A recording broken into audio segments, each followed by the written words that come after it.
ಇತ್ತೀಚೆಗಷ್ಟೇ ಆರ್ಸಿಬಿ ತಂಡದಲ್ಲಿದ್ದ ದಿನೇಶ್ ಕಾರ್ತಿಕ್ ನಿವೃತ್ತಿ ಪಡೆದಿದ್ದರು. ಆದರೆ ಈಗ ತಂಡ ಅವರಿಗೆ ದೊಡ್ಡ ಅವಕಾಶ ನೀಡಿ ಮರಳಿ ಮತ್ತೆ ಸೇರ್ಪಡೆ ಮಾಡಿಕೊಂಡಿದೆ. ಆದರೆ ಈ ಬಾರಿ ಆಟಗಾರನಾಗಿ ಅಲ್ಲ, ಕೋಚ್ ಆಗಿ ಮತ್ತು ಮೆಂಟರ್ ಆಗಿ. ಎಲ್ಲ ಮಾದರಿಯ ಕ್ರಿಕೆಟ್ಗೆ ನಿವೃತ್ತಿ ಹೇಳಿದ ನಂತರ ದಿನೇಶ್ ಕಾರ್ತಿಕ್ ಈಗ ಮತ್ತೆ ಹೊಸ ಜವಾಬ್ದಾರಿ ತೊಟ್ಟಿದ್ದಾರೆ. ಡಿಕೆ ಆರ್ಸಿಬಿ ಪುರುಷರ ತಂಡದ ಬ್ಯಾಟಿಂಗ್ ಕೋಚ್ ಆಗಿ ಮತ್ತು ಮೆಂಟರ್ ಆಗಿರುತ್ತಾರೆ ಎಂದು ಆರ್ಸಿಬಿ ಎಕ್ಸ್ನಲ್ಲಿ ಪೋಸ್ಟ್ ಮಾಡಿದೆ. ಅಹಮದಾಬಾದ್ನಲ್ಲಿ ನಡೆದ IPL 2024ರ ಎಲಿಮಿನೇಟರ್ ಪಂದ್ಯದಲ್ಲಿ ರಾಜಸ್ಥಾನ್ ರಾಯಲ್ಸ್ ವಿರುದ್ಧ ಸೋಲು ಅನುಭವಿಸಿದ ನಂತರ ಆರ್ಸಿಬಿ ತಂಡದ ವಿಕೆಟ್ ಕೀಪರ್ ದಿನೇಶ್ ಕಾರ್ತಿಕ್ IPLಗೆ ನಿವೃತ್ತಿ ಘೋಷಿಸಿದ್ದರು. ವಿಕೆಟ್ ಕೀಪರ್ ಬ್ಯಾಟರ್ ಆಗಿರುವ ದಿನೇಶ್ ಕಾರ್ತಿಕ್ IPLನಲ್ಲಿ 257 ಪಂದ್ಯಗಳನ್ನು ಆಡಿದ್ದಾರೆ.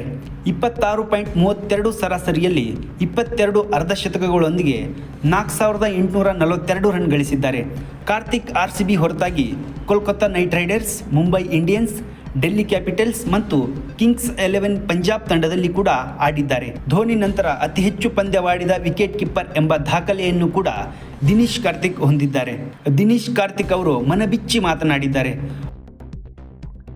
ವೃತ್ತಿಪರ ಮಟ್ಟದಲ್ಲಿ ತರಬೇತಿ ನೀಡುವುದು ನನಗೆ ನಂಬಲಾಗದಷ್ಟು ಉತ್ತೇಜನಕಾರಿಯಾಗಿದೆ ಮತ್ತು ನನ್ನ ಜೀವನದಲ್ಲಿ ಹೊಸ ಅಧ್ಯಾಯವಾಗಿ ನಾನು ನಿಜವಾಗಿಯೂ ಉತ್ಸುಕನಾಗಿದ್ದೇನೆ.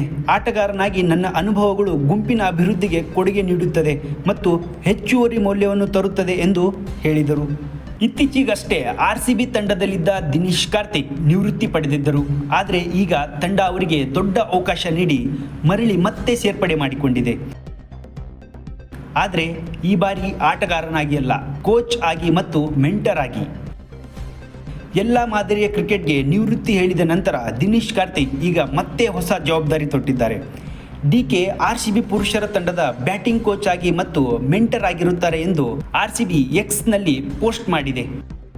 ಅಹಮದಾಬಾದ್ನಲ್ಲಿ ನಡೆದ IPL 2024ರ ಎಲಿಮಿನೇಟರ್ ಪಂದ್ಯದಲ್ಲಿ ರಾಜಸ್ಥಾನ್ ರಾಯಲ್ಸ್ ವಿರುದ್ಧ ಸೋಲು ಅನುಭವಿಸಿದ ನಂತರ ಆರ್ಸಿಬಿ ತಂಡದ ವಿಕೆಟ್ ಕೀಪರ್ ದಿನೇಶ್ ಕಾರ್ತಿಕ್ IPLಗೆ ನಿವೃತ್ತಿ ಘೋಷಿಸಿದ್ದರು. ವಿಕೆಟ್ ಕೀಪರ್ ಬ್ಯಾಟರ್ ಆಗಿರುವ ದಿನೇಶ್ ಕಾರ್ತಿಕ್ IPLನಲ್ಲಿ 257 ಪಂದ್ಯಗಳನ್ನು ಆಡಿದ್ದಾರೆ. 26.32 ಸರಾಸರಿಯಲ್ಲಿ 22 ಅರ್ಧಶತಕಗಳೊಂದಿಗೆ 4842 ರನ್ ಗಳಿಸಿದ್ದಾರೆ. ಕಾರ್ತಿಕ್ ಆರ್ಸಿಬಿ ಹೊರತಾಗಿ Kolkata night Riders, Mumbai Indians, Delhi capitals ಮತ್ತು ಕಿಂಗ್ಸ್ 11 ಪಂಜಾಬ್ ತಂಡದಲ್ಲಿ ಕೂಡ ಆಡಿದ್ದಾರೆ. ಧೋನಿ ನಂತರ ಅತಿ ಹೆಚ್ಚು ಪಂದ್ಯವಾಡಿದ ವಿಕೆಟ್ ಕೀಪರ್ ಎಂಬ ದಾಖಲೆಯನ್ನು ಕೂಡ ದಿನೇಶ್ ಕಾರ್ತಿಕ್ ಹೊಂದಿದ್ದಾರೆ. ದಿನೇಶ್ ಕಾರ್ತಿಕ್ ಅವರು ಮನಬಿಚ್ಚಿ ಮಾತನಾಡಿದ್ದಾರೆ. ವೃತ್ತಿಪರ ಮಟ್ಟದಲ್ಲಿ ತರಬೇತಿ ನೀಡುವುದು ನನಗೆ ನಂಬಲಾಗದಷ್ಟು ಉತ್ತೇಜನಕಾರಿಯಾಗಿದೆ ಮತ್ತು ನನ್ನ ಜೀವನದಲ್ಲಿ ಹೊಸ ಅಧ್ಯಾಯವಾಗಿ ನಾನು ನಿಜವಾಗಿಯೂ ಉತ್ಸುಕನಾಗಿದ್ದೇನೆ.